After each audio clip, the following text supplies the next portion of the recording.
Hello, welcome back to the Caring Conversation Studio, live from the Care Show at the NEC in Birmingham.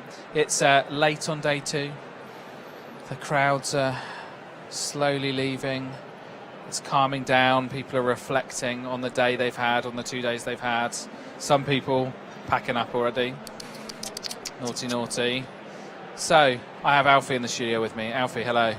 Hello, York. Thanks for having me. So first time you hear yourself, hello. Hello. Testing 1, 2, 3, 4. Can you tell us who you are and what you do, Alfie? So I'm not an owl. My name is Alfie Jones. I am the director of Kahoot Marketing. We are a full agency specializing in serving the care sector. We believe that marketing should be straightforward, stress-free, and effective. And we're on a mission to empower the sector to get their marketing right and demystify it and break up all the narratives about marketing. I guess ultimately, it's one of those things, especially for a small provider, with the marketing can feel quite daunting and complicated. Impossible, overwhelming. People don't know what they don't know. Most of the social media managers and the recruitment managers that we speak to have been carers and they don't have a background in marketing, and they've been given this role usually by the director, and it's very challenging because you don't know what you don't know. And there's so many things you could do. You could do social media, local marketing, leaflets, but it's hard to know where to focus your time, especially if you've got 2 hours, 2 hours a week or a few hours a month to focus on it. Where do you focus your time? And that's where we've had some really good chats with people about, okay, you're limited on time, limited on resource. What do you do, Cry into a pot of tears, probably. Cry. Go, Shout to the sky, ask why people... Freeze with apathy because you don't know which area to focus on, which of the 35 things that you should do, yeah. It can be overwhelming, which is a shame, really, because, it's easy for me to say marketing isn't that difficult, but it really isn't rocket science. It's not some kind of mystical thing. So I just seen one of my team with wings on. That's good. It's not this weird thing that other people do. If you have been on a date, if you've applied for a job, marketing, and we need to break the stereotype and the thinking around marketing that is this complicated wizardry that other people do, and actually care homes can do quite a lot of, and home care businesses can do quite a lot in-house.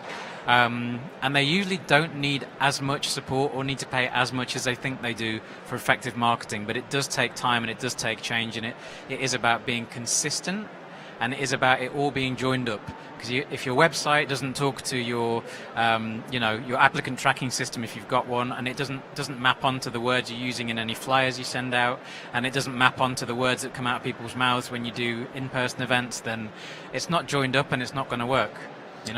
So regarding, say, the future of the workforce, and obviously I don't know when it happened, but a couple of years ago, companies went,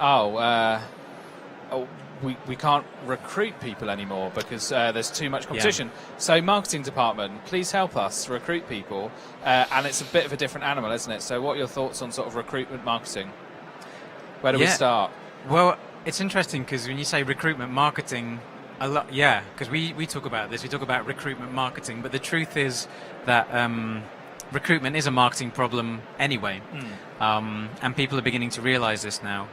A lot of people in the past have been referred by word of mouth, and it's still probably the most powerful way that people refer. If you build a good culture, if you've got a good manager, people stay in their jobs for their managers, and that's... So there's no such thing as a bad job, just a bad manager? I think so. Yeah, I think so. Maybe let's test that maxim. But yeah, I think I'm sure there are some actually bad jobs. But people stay because they feel valued and they stay for their manager. So if you've got a good culture, you can showcase it. And what I was saying before in the panel slot I did earlier was that if you don't have a good culture, you have to start there.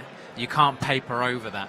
But once you do have a good culture, and there's ways that you can use marketing to create a positive culture. For example, if your website is terrible and everyone hates it, nobody's got pride in the company.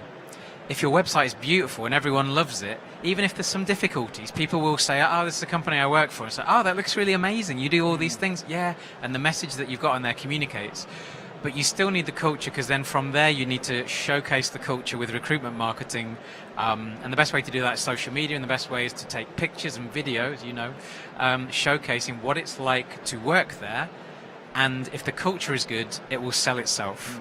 We found that with when we make video content for homes, an unexpected benefit for us was that it really engaged the home in the idea of marketing and sales and gave them something to really be proud of. So it was really real nice team boost morale. Yeah, it brings people together. Marketing is not something that a few people do in the organization or an external company can do. It has to run through the whole organization, and when you do a video in a care home like you guys do every day, it brings people together, and people understand the value of presenting themselves, and they feel proud of what they do, and it can boost it. So marketing can actually help the culture if it's approached in the right way, if people are soft with it, instead of the preconception of marketing, this hard sell thing. But the other thing to say about recruitment, you tell I had a coffee earlier. The other thing to say about recruitment is that if you know anything about Neil Eastwood and his approach, you'll know that he talks about you've got a 6-mile radius around the home or around the area you're serving where you can recruit from. So hyper-local marketing is vital.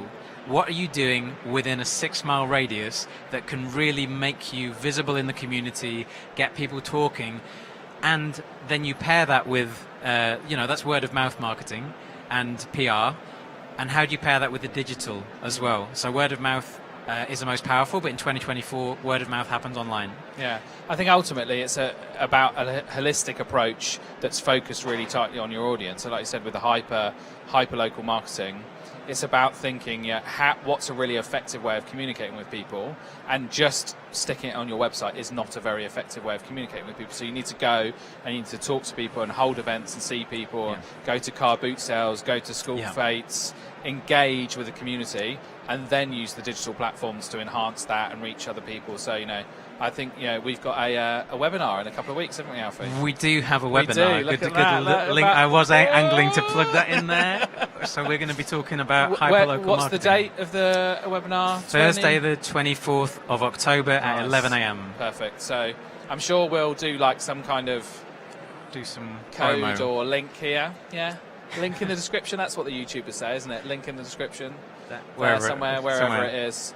You and me are going to go into detail about this, right? And really, step by step. If you're a care business, what is hyperlocal marketing? Why is it important for recruitment specifically, but how it can also help you get private clients? Also, why is it important for if you're trying to get tenders as well? What does the local authority want to see? You know the area, you know the local geography, you know the frameworks. It's useful for every single aspect of your business. Should be really interesting. So come along on the 24th of October. Yes. So I've got one final question for you, Alfie. Okay. It's a big one. All right. Takeaways. As in food takeaways. All right. Plate or no plate? Oh man, it depends. Depends if I'm on my own. Okay, interesting. On your own. Just no plates. No, what's the point? Just with your face out the box. Just get your head in there. It's beautiful. No one's going to see. If you get takeaway with your partner or your family, then full plates are nice. We're not. At least maintain the pretense of civilization. Yeah. Even pizza. Pizza. I've never put a pizza on a plate in my life that I've got from takeaway. Out the oven. Yeah. Out the oven on it. Well, where else are you going to put it? Just the oven tray on your lap. Yeah. Yeah. Okay, nice. Well, thank you very much for coming to the studio, Alfie. Very welcome. You're not going to ask me why I've got wings on? Okay, I can ask you why you got wings on. Yeah, why do you have wings on, Alfie? Because my team picked them out for me. Because the cardinal sin of marketing is being boring, and you've got to stand out. You've got to do something a bit different. Also, we're a pretty fun, friendly organisation. It's a good way of showing it. So put the eyes on and make some owl noises. I'm going to embarrass Fiona now. Earlier, I asked Fiona, I was like, go on, Fiona, what noise does an owl make? She goes, brrr. That's all right. That's all right, yeah. They don't all go, twit-twoo. Woo-hoo. Woo-hoo. There you go. YouTube short in the making. Beautiful. Thank you very much, Alfie. Cheers. Right, we'll be back shortly. We have our next guest waiting in the wings.